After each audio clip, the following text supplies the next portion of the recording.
Antonio, es todo un privilegio que a uno lo introduzca un científico de la talla de Antonio Hernando, pero al mismo tiempo me siento un poco sobrecogido porque creo que divulgar es una de las cosas más difíciles que le toca hacer a un científico, así que confío bastante en su benevolencia. Los ácidos y las bases se conocen desde la antigüedad.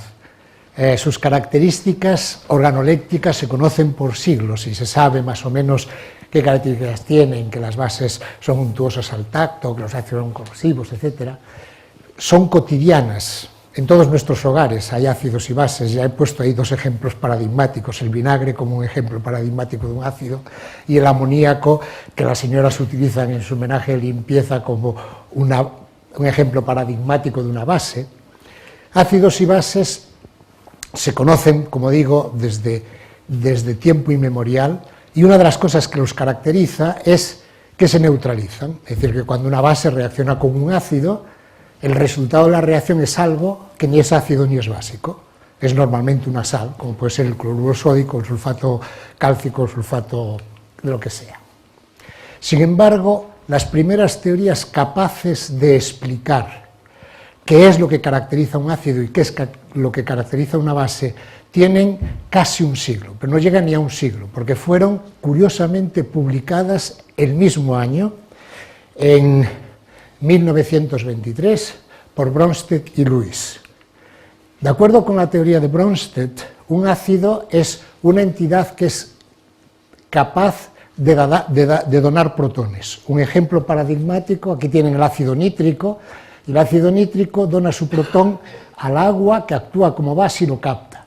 Por lo tanto, esta es una típica reacción ácido-base en la que el ácido nítrico reacciona con el agua para dar un ion nitrato y un ion H3+.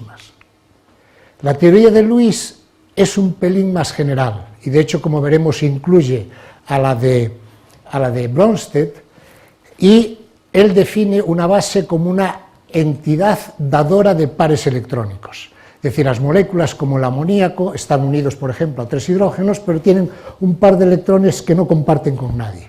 Bueno, pues esas moléculas con el amoníaco son capaces de dar ese par a otra molécula que lo acepte, y entonces ella actúa como una base y el que acepta el par electrónico actúa como un ácido.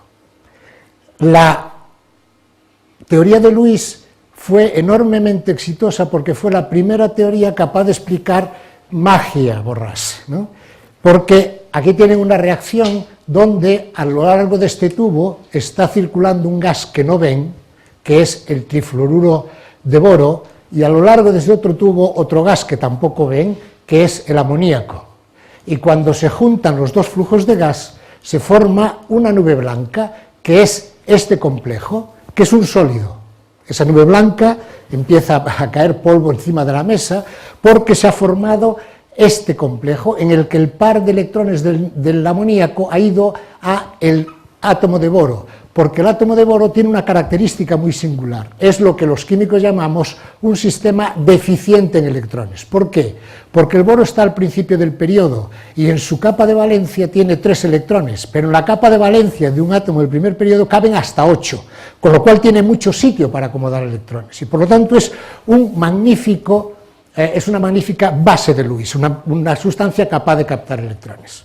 Pero lo importante de la teoría de Lewis es que incluye la visión de Bronsted, porque si ustedes tienen una reacción como la que indicaba aquí, el ácido nítrico reaccionando en este caso con el amoníaco, este protón pasa al amoníaco porque el amoníaco le cede su par a un núcleo de hidrógeno que no tiene electrones y forma el ion amonio.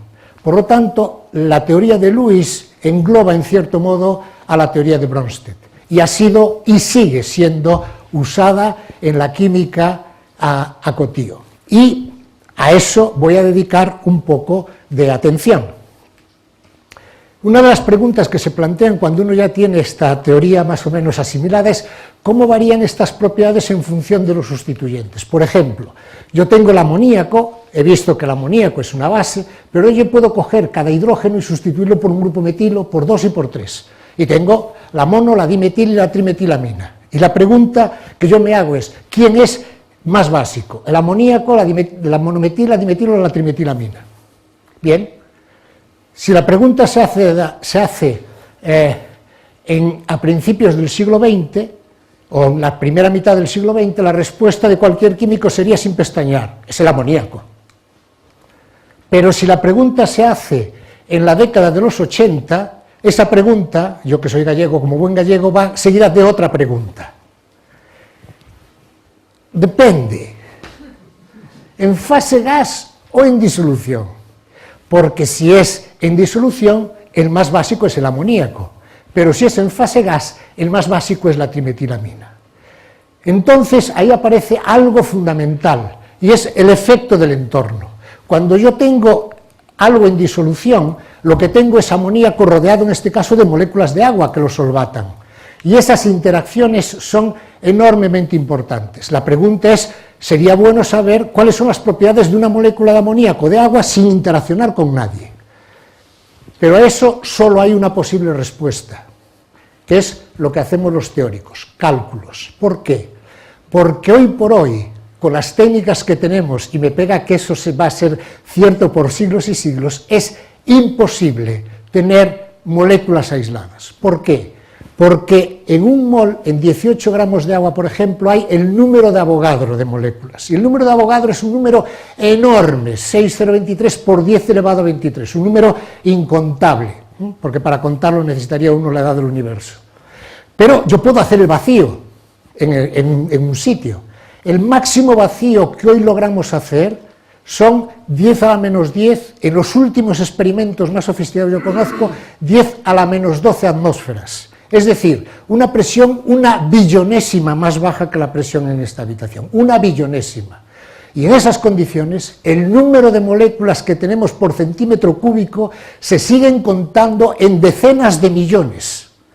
Por lo tanto, tener una molécula aislada, ni siquiera en el espacio interestelar, porque en el espacio interestelar aún el número de moléculas por centímetro cúbico en las condiciones más extremas de baja presión se cuentan por miles.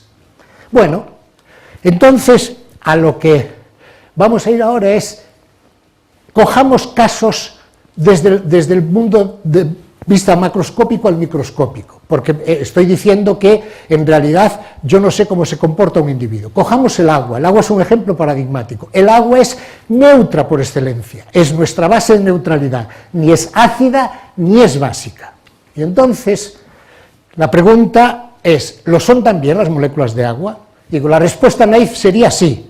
Sí, porque todas las moléculas de agua son iguales y por lo tanto el colectivo debe reflejar las propiedades de los individuos. Por lo tanto, si el agua es neutra, la molécula de agua debería ser neutra. Si ahora uno mide, y eso se pudo hacer en la última mitad del siglo pasado, con precisión la basicidad de la molécula de agua, uno obtiene este valor. No voy a entrar en los detalles cómo se hace, pero su basicidad es muy distinta de su acidez. En realidad, cuanto más alto este número, más básico es, cuanto más bajo este número, más ácido es. La conclusión, pues, es que una molécula de agua es mucho más básica que ácida. Entonces, ¿cómo se explica esto? Si todas las moléculas son iguales y son mucho más básicas que ácidas, ¿por qué el agua líquida es neutra? ¿Dejan de ser iguales las moléculas de agua cuando hay más de una? Sí.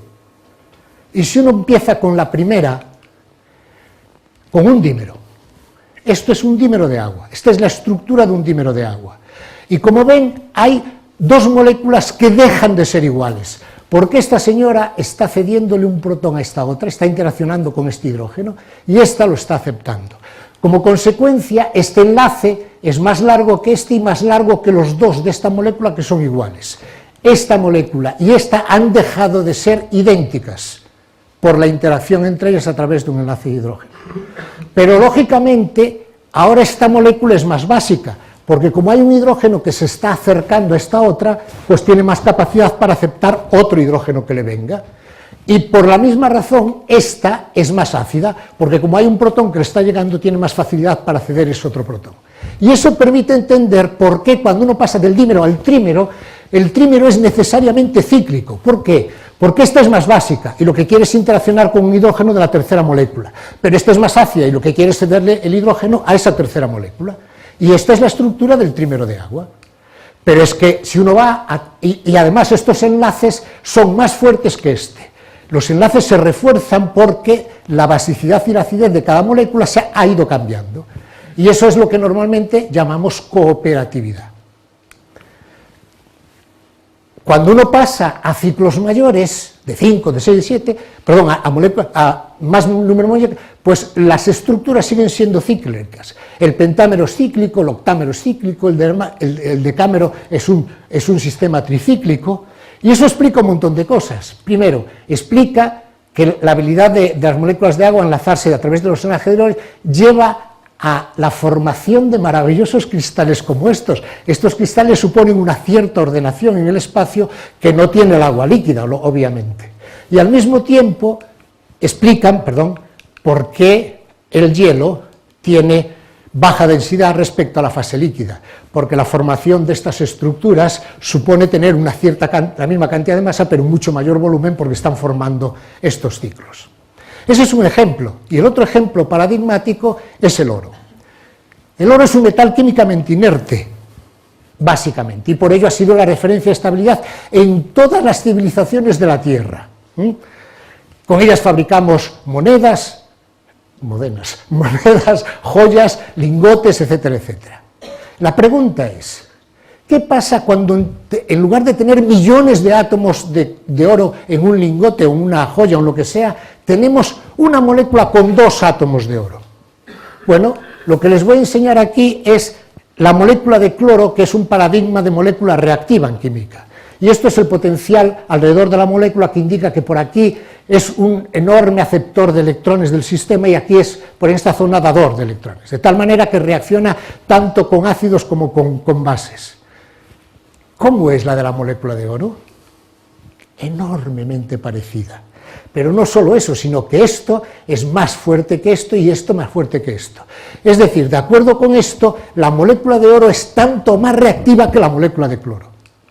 Pero eso ocurre no solo con clústeres de 2 átomos, sino con clústeres de 13 o de 55, de 147. Este es un trabajo de Thor Brink, un investigador sueco, donde demuestra que aunque el oro metal es inerte, los clústeres de oro son altamente reactivos. Y de hecho, lo indicaré al final, hay un montón de trabajos donde se utilizan como catalizadores en multitud de reacciones. Entonces, la conclusión es que las propiedades de las moléculas aisladas, las propiedades intrínsecas que tienen, son normalmente muy diferentes de la del colectivo.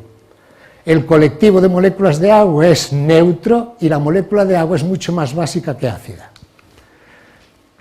La pregunta es, ¿podemos cambiar las propiedades de esas moléculas? Yo antes aludí a que el boro era un aceptor electrónico porque es un elemento deficiente, pero mucho más deficiente es el berilio, porque el berilio en vez de tener 3 electrones en la capa de valencia tiene solo 2, con lo cual puede aceptar hasta 6 electrones para completar la capa. Y de hecho, si uno pone hidruro de berilio frente a agua, se produce la formación de un complejo enormemente estable y esto se dobla porque los pares del agua entran a los huecos del berilio para unirse con él. Luego, lo que les voy a contar ahora es, ¿puedo yo hacer con eso algo como convertir una base típica en un ácido ultrafuerte? Y para coger un ejemplo bien ilustrativo he cogido la anilina, porque si uno le pregunta a un químico así convencional, a ver, una base típica del laboratorio, pues la anilina en orgánica, la anilina es esta señora de aquí, perdón, algo hecho ya, sin este trocito, es decir, es un anillo bencénico con un grupo amino. Pues bien, la acidez de la anilina es muy pequeña, se conoce experimentalmente y cuando se calcula el resultado coincide muy bien con el experimento. Es una molécula muy poco ácida, porque es una base muy fuerte, es lo contrario de un ácido. Ahora bien, cuando yo ahora dejo que interaccione con el dicloruro de berilio, inmediatamente el par electrónico libre que tiene el amoníaco va al dicloruro de berilio y se enlaza con él. Y ahora resulta que la acidez de esta nueva anilina asociada con el dicloruro de berilio pasa de 1502 a 1316. Cuanto más pequeño es ese número, mayor es la acidez. Es decir, la acidez se incrementa en 186 kilojulios por mol. Pero eso en la constante de equilibrio supone 16 órdenes de magnitud. Es decir, que mi anilina se convierte en un ácido ahora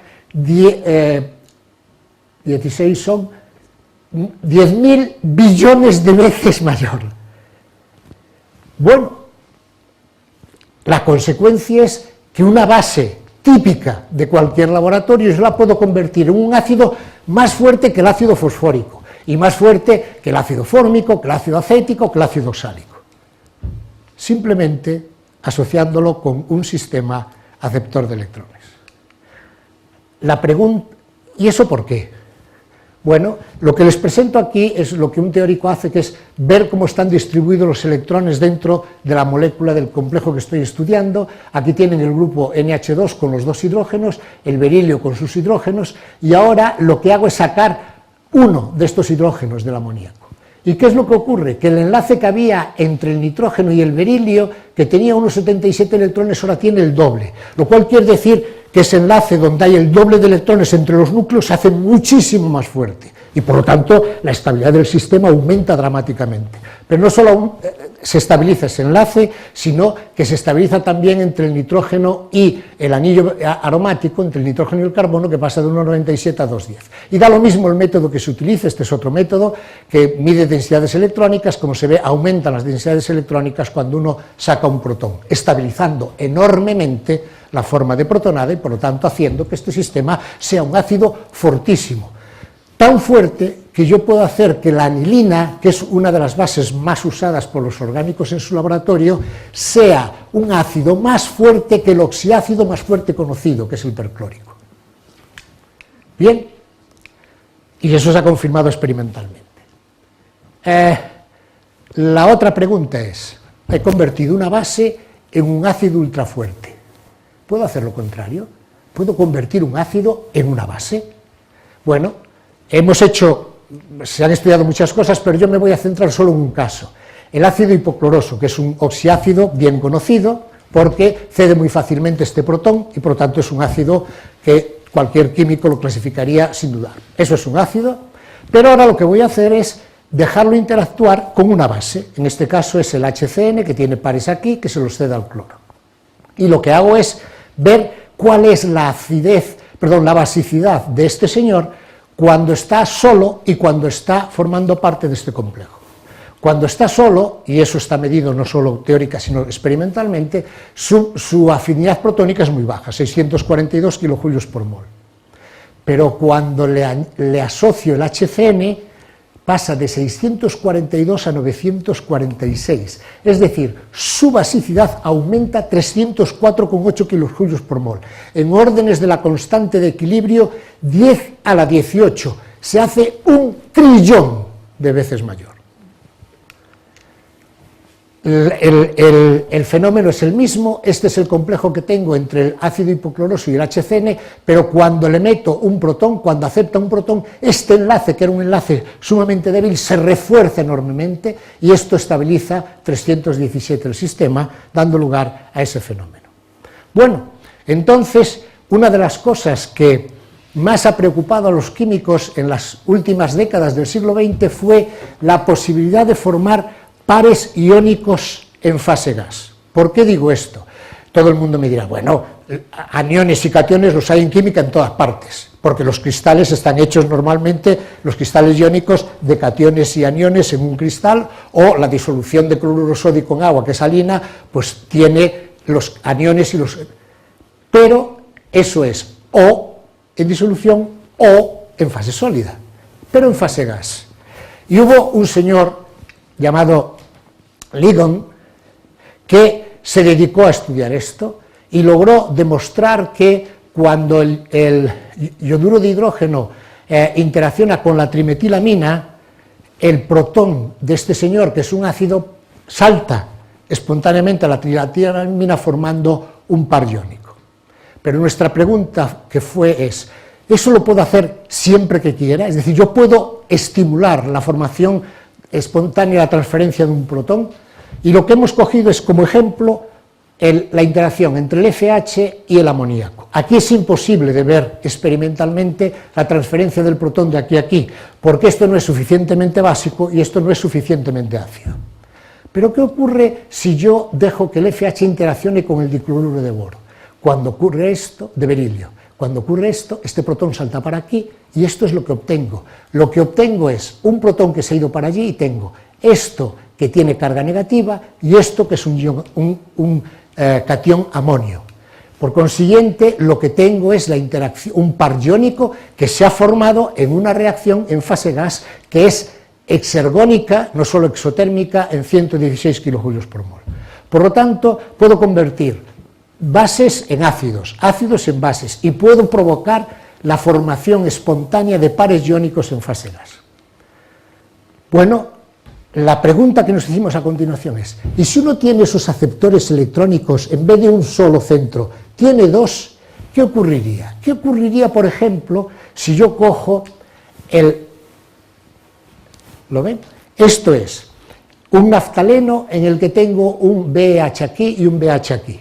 Y ahora trato de reducirlo, es decir, trato de hacerlo reaccionar con un electrón.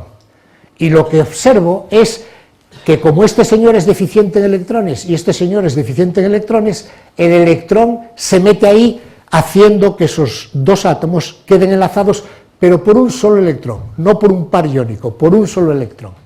Y efectivamente, cuando ahora miro cómo es la distribución electrónica, que es lo que presentan estos gráficos, aquí tengo mis dos átomos de berilio, este es el neutro, cuando miro en el anión aparece una ligazón entre los dos berilios que en el neutro no existía. O si miro los orbitales, me aparece un orbital entre los dos berilios cuando añado un electrón que los mantiene unidos, o si miro otros procesos lo mismo, una zona donde el electrón se localiza. Por lo tanto, puedo conseguir que dos átomos que normalmente jamás se unirían, porque dos átomos de berilio no tienen ninguna afinidad para unirse, se unan, de hecho la molécula de berilio 2 no existe, se unan simplemente añadiendo un electrón. Pero claro, lo que pensamos es, si uno añade un electrón, ¿por qué no un anión? ¿Por qué no utilizar los compuestos de berilio para atrapar, en lugar de un electrón, moléculas que tienen carga negativa? Y eso es la generación de lo que hemos llamado esponjas de aniones. Efectivamente, si yo tengo este mismo compuesto y lo hago reaccionar con un anión, el anión interacciona con los dos centros de berilio porque son muy afines a los electrones, este señor es rico en electrones porque es un anión, y se forman los correspondientes complejos. Y lo que les muestro aquí son las afinidades que tienen con respecto a distintos aniones. Estos son valores en kilojulios por mol que no les dicen nada, claro. Pero la única manera de que les digan algo es que yo les muestre cuáles eran las mayores afinidades aniónicas que había reportadas en la literatura hasta hoy. Y los mejores captores de aniones reportados en la literatura, el más frecuente en el año 2000 es el pentafluoruro de antimonio y otros como el pentafluoruro de arsénico o derivados de boro. Pero estos tienen una afinidad, por ejemplo, por el flúor de 503 kilojulios por mol. Los compuestos que yo les acabo de enseñar tienen, dependiendo del sustituyente, 532, 550, 584, 634, 660.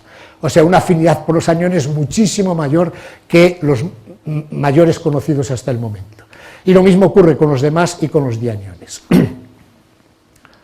Bien, yo al principio de esta charla les convencí de que cuando uno tiene tres moléculas de agua, forman un ciclo. Claro, eso es un trímero, pero en ese trímero los tres ingredientes son idénticos. ¿Okay? Entonces pensamos, sería interesante jugar a qué ocurre cuando yo formo un agregado donde los tres ladrillos son totalmente diferentes unos de otros. Y eso es lo que hicimos con este señor. Es decir, intentamos ver la formación de este complejo. En este complejo hay dos interacciones. El flúor del FH, que tiene electrones libres, se los cede al berilio, que como les he dicho es deficiente en electrones. Y esto es este complejo que tengo aquí, lo que hemos llamado un enlace de berilio.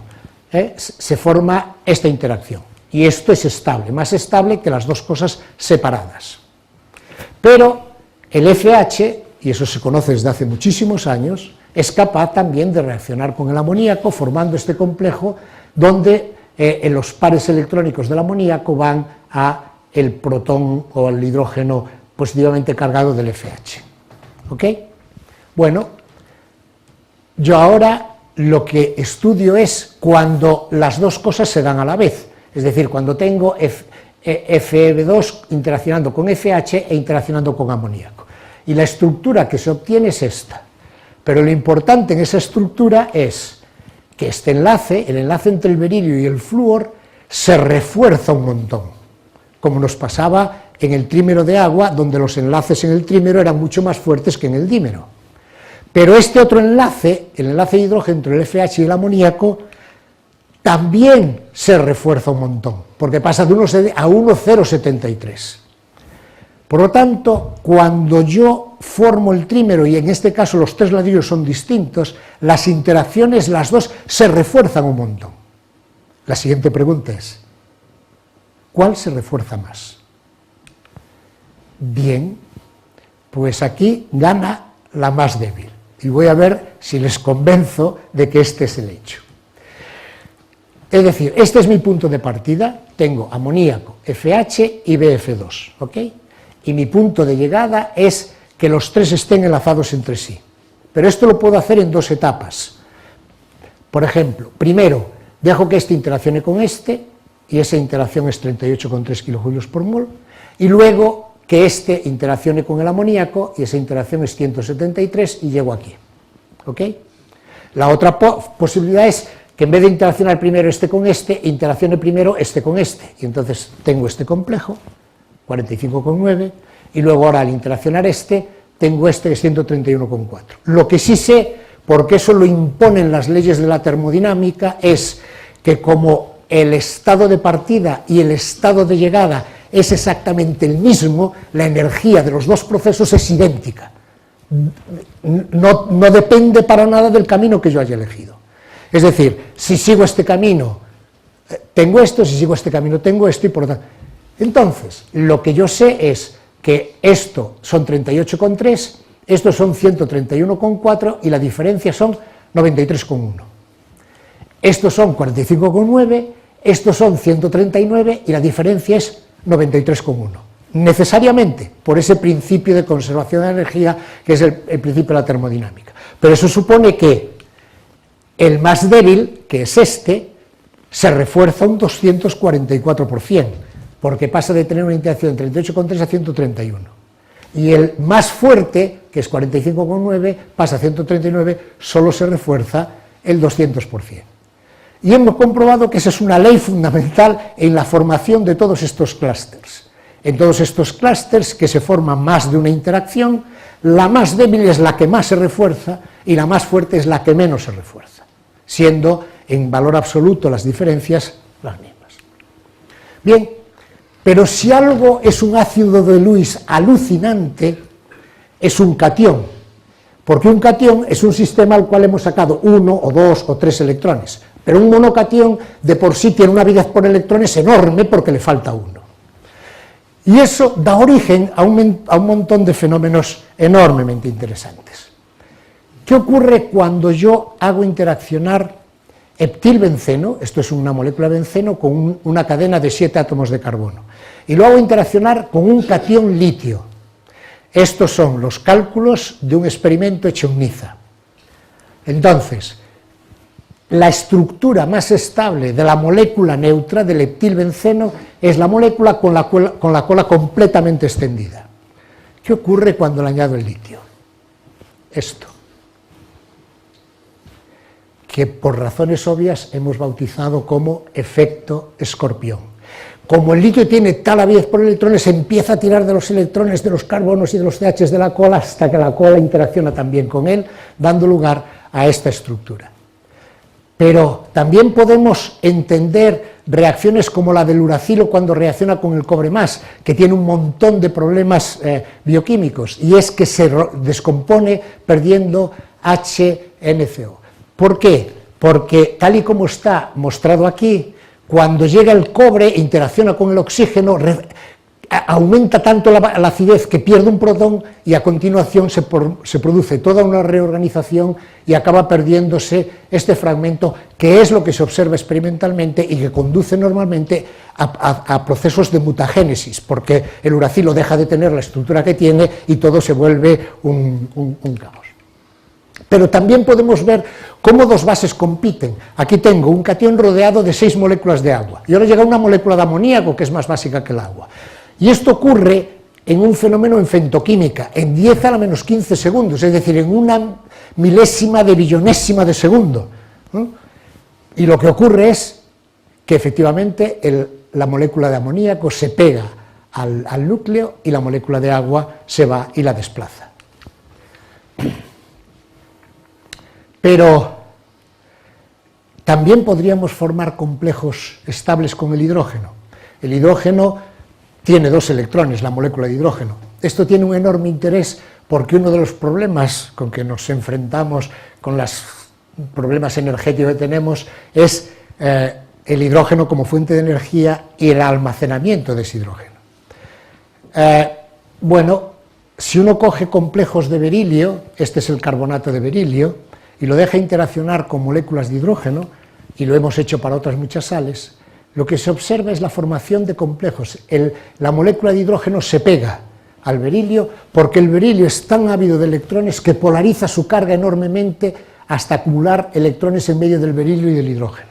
El hecho interesante es que esa interacción es un orden de magnitud, es decir, 10 veces mayor que las interacciones del hidrógeno con otros sustratos que se están utilizando actualmente en muchos casos.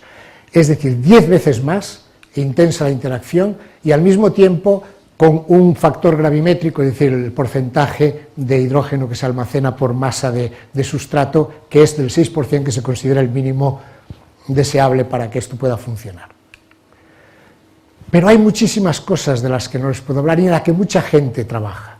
Y voy a nombrar algunas para que vean que a lo largo de nuestra geografía, me voy a ceñir a nuestro país, que en ciencia es enormemente activo, y voy a ir del norte al sur, del este al oeste, y he empezado, por ejemplo, por los trabajos de Jesús Ugalde y colaboradores en la Universidad del País Vasco, donde lo que estudian es la asociación de aluminio 3+ a los péptidos, porque de nuevo el aluminio 3+ es un metal enormemente peligroso cuando invade los tejidos vivos, porque su capacidad como ácido de Lewis es absolutamente gigantesca. Entonces lo que ellos han estudiado es cómo ese aluminio 3+ interacciona y modifica los péptidos.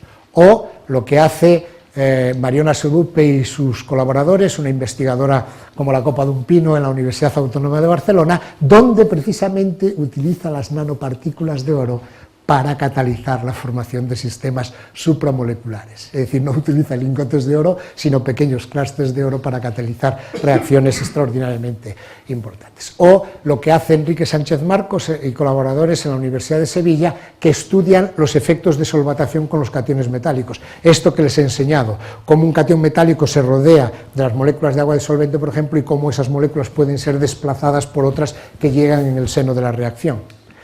O lo que hacen en la Universidad de Extremadura, Manolo Aguilar y su gente, ¿verdad? En este caso los mismos efectos de solvatación, pero en el estado excitado, porque lo que estudian son proteínas fotoactivas, es decir, proteínas que se activan por acción de la luz, pasan al estado excitado, y lo que interesa saber es, cómo están solvatadas a la fuerza porque están en el medio de un ser vivo, cómo diablos funciona la solvatación cuando están en el estado excitado, porque sabemos mucho de la solvatación en el estado fundamental, pero no mucho de la solvatación en el estado excitado. Para hacer un resumen de las consideraciones finales, yo diría que la inmensa mayoría de los procesos químicos pueden verse como el resultado de la interacción entre una base de Lewis y un ácido de Lewis. Eso es enormemente importante, porque es que en una reacción química lo que hacen las moléculas normalmente es intercambiar electrones, y por lo tanto una actúa como ácido de Lewis y otra actúa como base de Lewis. La segunda es que esas interacciones inevitablemente suponen un cambio en la distribución electrónica, porque alguien que pierde electrones o alguien que gana electrones deja de ser el mismo, es decir, se convierte en algo que tiene distinta reactividad e incluso distinta estructura. Y jugando a elegir las bases o ácidos, podemos hacer que las bases se conviertan en ácidos y los ácidos se conviertan en bases, no por magia, sino por las leyes que gobiernan el equilibrio y la distribución de electrones en un sistema. Y muchas gracias por su atención.